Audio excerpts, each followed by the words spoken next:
യുദ്ധത്തിലും പ്രകൃതി ദുരന്തത്തിലും പെടുന്നവരെ ആശുപത്രിയിലെത്തിക്കാനുള്ള കാലതാമസം നമുക്കറിയാം. കശ്മീരിലെ വനാന്തരങ്ങളിൽ നടക്കുന്ന ഏറ്റുമുട്ടലുകളിൽ പരിക്കുപറ്റുന്ന ജവാന്മാരെ കൃത്യസമയത്ത് ആശുപത്രിയിലെത്തിക്കാൻ നേരിടുന്ന ബുദ്ധിമുട്ടുകളെ പറ്റിയും നാം വായിച്ചിട്ടുണ്ട്. ഇതിനൊരു പരിഹാരം കണ്ടെത്തിയിരിക്കുകയാണ് കേന്ദ്ര ആരോഗ്യ മന്ത്രാലയം. ഇനി മെഡിക്കൽ സപ്പോർട്ട് ദുരന്തത്തിൽപ്പെടുന്നവർക്ക് അരികിലേക്ക് എത്താൻ പോവുകയാണ്. ഡോക്ടറും നഴ്സുമല്ല, ഒരു ആശുപത്രി തന്നെയാണ് രക്ഷാപ്രവർത്തനത്തിന് എത്തുന്നത്. ദുരന്തബാധിത മേഖലയിലേക്ക് ഹെലികോപ്റ്ററിൽ എത്തിക്കാൻ കഴിയുന്ന പോർട്ടബിൾ ആശുപത്രിയാണ് ആരോഗ്യമൈത്രി എയ്ഡ് ക്യൂബ് എന്ന പേരിൽ ഇന്ത്യ അവതരിപ്പിച്ചിരിക്കുന്നത്. ഈ നേട്ടത്തിൽ നമുക്കെല്ലാം അഭിമാനിക്കാം. കാരണം ലോകത്ത് ആദ്യമായി ഒരു പോർട്ടബിൾ ആശുപത്രി ഇത്തരത്തിൽ കൊണ്ടുവരുന്നത് നമ്മുടെ രാജ്യമാണ്. 72 ചെറിയ വാട്ടർ പ്രൂഫ് ക്യൂബുകളാണ് പിന്നീട് ആശുപത്രിയായി മാറുന്നത്. ഓരോ ക്യൂബിനും 15 കിലോയിൽ താഴെ മാത്രമേ ഭാരമുണ്ടാകൂ. പ്രത്യേകം സജ്ജമാക്കിയ മെഡിക്കൽ ഉപകരണങ്ങളും കൂടാരങ്ങളും ഇവയ്ക്കൊപ്പം ഉണ്ടാകും. 38 സെന്റിമീറ്റർ വീതം നീളവും വീതിയും പൊക്കവുമായിരിക്കും ക്യൂബുകൾക്ക് ഉണ്ടാകുക. യുദ്ധമേഖലകൾ, പ്രകൃതി ദുരന്തങ്ങളായ പ്രളയം, ഭൂകമ്പം എന്നിവ സംഭവിച്ച ഉൾനാടൻ പ്രദേശങ്ങൾ എന്നിവിടങ്ങളിൽ ഇത്തരം ആശുപത്രികൾ അനായാസം എയർ ഡ്രോപ്പ് ചെയ്ത് കൂട്ടിയോജിപ്പിക്കാൻ സാധിക്കുന്നു.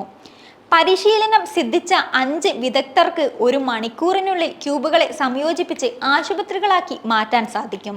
ഇവിടങ്ങളിൽ ചെറിയ പരിക്കുകൾ ചികിത്സിക്കുന്നത് മുതൽ ശസ്ത്രക്രിയകൾ നടത്താൻ വരെ ഡോക്ടർമാർക്ക് സാധിക്കും. 200 രോഗികളെ വരെ ഇവിടെ പരിശോധിക്കാൻ സൗകര്യമുണ്ടാകും. അടിയന്തര ആരോഗ്യ ശ്രദ്ധ പതിയേണ്ട പ്രയാസമേറിയ മേഖലകൾ ലക്ഷ്യമിട്ടാണ് പോർട്ടബിൾ ആശുപത്രികൾ അവതരിപ്പിച്ചിരിക്കുന്നതെന്ന് കേന്ദ്ര ആരോഗ്യ മന്ത്രാലയം അറിയിക്കുന്നു.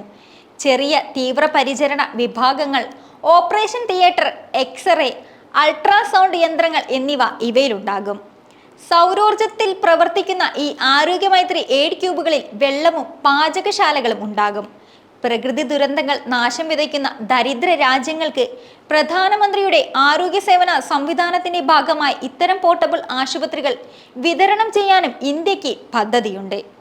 കേന്ദ്ര സർക്കാരിന്റെ ഉടമസ്ഥതയിലുള്ള HLL കമ്പനിയാണ് ക്യൂബുകൾ നിർമ്മിക്കുന്നത്. വെറും 10 മിനിറ്റിനുള്ളിൽ ഈ പോർട്ടബിൾ ആശുപത്രിയിലെ ഓപ്പറേഷൻ തിയേറ്ററുകൾ സജ്ജമാകും. ക്യൂബുകൾ പൂർണ്ണമായും കൂട്ടിച്ചേർത്ത് കഴിയുന്നതിനു മുമ്പേ തന്നെ ഡോക്ടർമാർക്ക് അടിയന്തര ജീവൻ രക്ഷാ ശസ്ത്രക്രിയകൾ ആരംഭിക്കാൻ സാധിക്കും. 72-ൽ 60 ക്യൂബുകൾക്ക് നിശ്ചിതമായ കൂട്ടിച്ചേർക്കൽ ഘടനയുണ്ട്. മറ്റ് 12 ക്യൂബുകൾ സന്ദർഭങ്ങൾക്ക് അനുസരിച്ച് പലതരത്തിൽ ഉപയോഗിക്കാം. ഭൂകമ്പം ഉണ്ടാകുമ്പോൾ അസ്ഥികളുടെ ഒടിവ് പോലെയുള്ള പരിക്കുകൾ ചികിത്സിക്കാൻ ആശുപത്രി അതിവേഗം സജ്ജമാക്കാം. അതേസമയം യുദ്ധമുഖങ്ങളിൽ രക്തം വാർന്ന് അപകടം സംഭവിക്കുന്നത് അതിവേഗം തടയാൻ പാകത്തിന് ആശുപത്രി ഒരുക്കാം.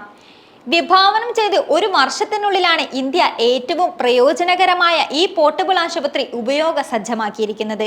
ഇതിന് പിന്നിൽ ഡോക്ടർമാരുടെയും എഞ്ചിനീയർമാരുടെയും സൈനിക ഉദ്യോഗസ്ഥരുടെയും ഡിസൈനർമാരുടെയും അക്ഷീണ പ്രയത്നമുണ്ട്. ഒരു ഹെലികോപ്റ്ററിന് വഹിക്കാൻ പറ്റുന്ന തരത്തിൽ ഇതിന്റെ ഭാരം ക്രമീകരിക്കുക എന്ന് പറയുന്നത് പ്രധാന വെല്ലുവിളിയായിരുന്നു. ചെറിയ എക്സ്റേ യന്ത്രം നിർമ്മിക്കുക എന്നതും പ്രയാസമായിരുന്നു. ഇതൊക്കെ ശാസ്ത്രീയമായി തന്നെ പരിഹരിച്ചുവെന്ന് അധികൃതർ വിശദീകരിക്കുന്നു. ഹെലികോപ്റ്ററുകളിൽ നിന്ന് മാത്രമല്ല, ഡ്രോണുകളിൽ നിന്നും ഇവ വിന്യസിക്കാൻ സാധിക്കും. ഇവ തുരുമ്പിക്കുകയോ ദ്രവിച്ചു പോവുകയോ ഇല്ല. ക്യൂബുകൾ തെറ്റായ രീതിയിൽ കൂട്ടിച്ചേർത്താൽ അപായ സൂചന നൽകാൻ പ്രത്യേക കമ്പ്യൂട്ടർ സംവിധാനവും ഇതിലുണ്ട്. ക്യൂബുകൾ കൃത്യമായി കൂട്ടിച്ചേർക്കുക, ഉപകരണങ്ങളുടെ കാലാവധി പരിശോധിക്കുക തുടങ്ങിയ ആവശ്യങ്ങൾക്കായി പ്രത്യേകം തയ്യാറാക്കിയ ആപ്ലിക്കേഷനും റെഡിയാണ്. ലോകഹിതം കരുതി ഇന്ത്യ സമർപ്പിക്കുന്ന എളിയ ഉദ്യമം എന്നാണ് കേന്ദ്ര സർക്കാർ ആരോഗ്യമൈത്രി എയ്ഡ് ക്യൂബ് സംവിധാനത്തെ വിശേഷിപ്പിക്കുന്നത്. ശ്രീലങ്ക, മ്യാൻമർ തുടങ്ങിയ രാജ്യങ്ങളിലേക്ക് ഇന്ത്യ അവ അയച്ചു കഴിഞ്ഞു.